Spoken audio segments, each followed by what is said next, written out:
बार की बात है, एक गांव में 4 ब्राह्मण रहते थे जो बचपन से एक साथ बड़े हुए थे।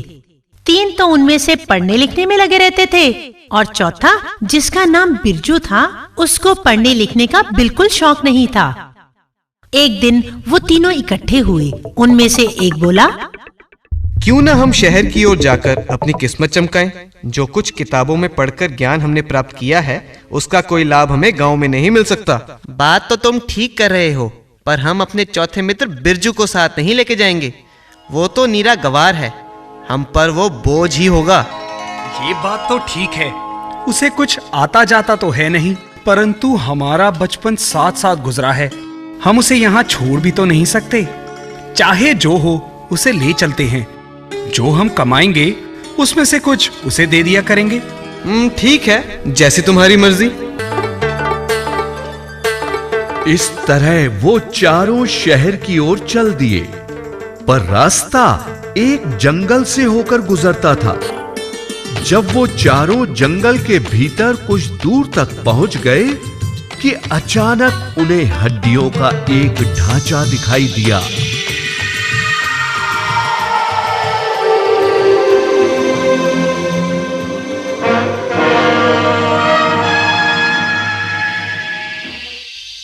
हे भगवान, हो ना हो ये हड्डियां बब्बर शेर की लगती हैं। क्यों ना हम अपने ज्ञान की परीक्षा यहीं ले लें। मैं इन हड्डियों को इकट्ठा कर कर कंकाल का रूप दे सकता हूं। अगर तुम कंकाल खड़ा कर दोगे तो मैं उनमें त्वचा व मांसपेशियां भर सकता हूं। अगर तुम दोनों ने अपना काम ठीक से कर दिया तो उस शरीर में जान डाल देने का काम मेरा। अरे मारे गए, कहीं ये पागल तो नहीं हो गए। अगर सचमुच ये हड्डियां शेर की हुई तो अनर्थ हो जाएगा। शांतनु ने हड्डियों को जोड़कर कंकाल बना दिया।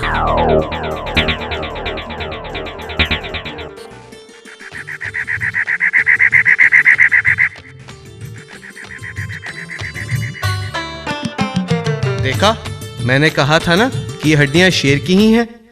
तुम बहुत विद्वान हो शांतनु। अब देखते हैं चंदर क्या करता है।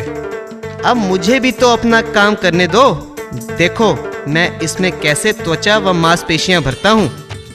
ये कहकर चंदर ने अपनी विद्या से कंकाल में त्वचा व मांसपेशियां भर दी।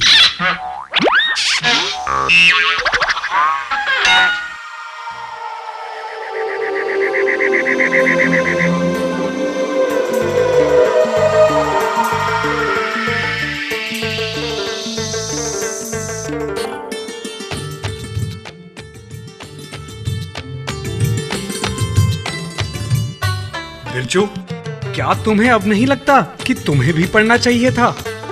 वो सब तो ठीक है भैया, परंतु मेहरबानी करके इसमें जान मत डाल देना, वरना हम सब मारे जाएंगे। तू इतना एहसान फरामोश होगा, मुझे नहीं पता था।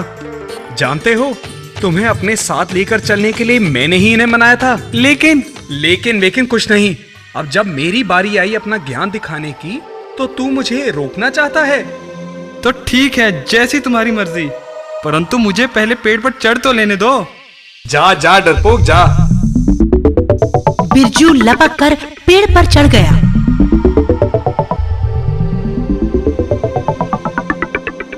तीनों ब्राह्मणों के कमाल से जैसे ही शेर में जान आई,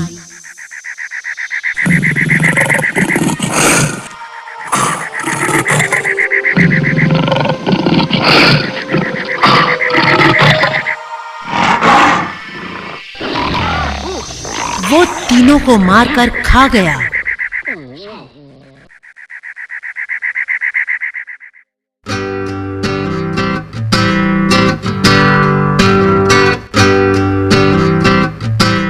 शिक्षा, कुछ भी करने से पहले सोचो, कोरा ज्ञान व्यर्थ है।